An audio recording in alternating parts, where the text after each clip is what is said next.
Well, hello, friends. I want to present to you a overview of various religious and philosophical perspectives on the nature of humanity, spirit, and the concept of the soul. In other words, I'm been teaching about the spirit at conception for some time now, and some people have gotten the traction of what that means, and others, well, it's just gone over their head. But maybe this will give you some idea because I want to talk about different religions who have this perspective. For instance, the Judaism, the Jewish perspective, often views the soul, neshama, as a divine spark from God. I've been talking about that for months now. The divine spark from God at birth. In fact, it's actually documented scientifically. If you want to look it up, there's a spark of light at conception that can be seen. And that's just a fact of life. But some people just overlook that.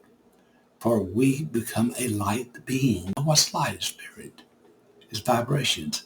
And that's who we are at conception, which is the birth of a spirit being that later is developed into a body in 40 weeks or so in the womb, and that spark of light becomes a spirit being with flesh at that time. But we don't get that from the church, religious or church system as I talk it.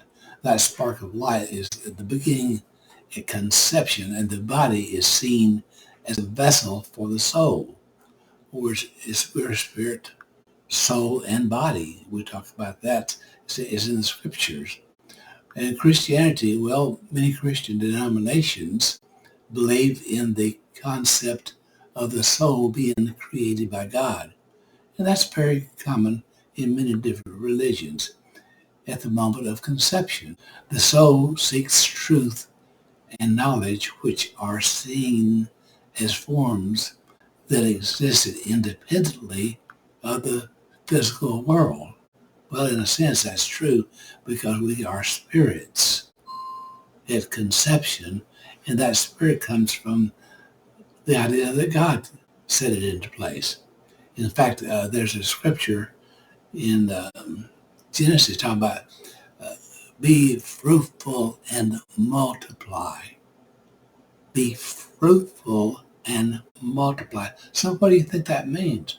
That means that at conception, when the sperm and the egg meet, there's a divine connection of light, and we become a light being. And after about 40 weeks, we come out of the mother's womb and we have flesh on. So that's really the truth of the matter. At the conception, when the egg and the sperm meet and brings forth light that can be verified. Do your own research. Don't believe anything I say. Just do your own research. You'll find that that is the truth.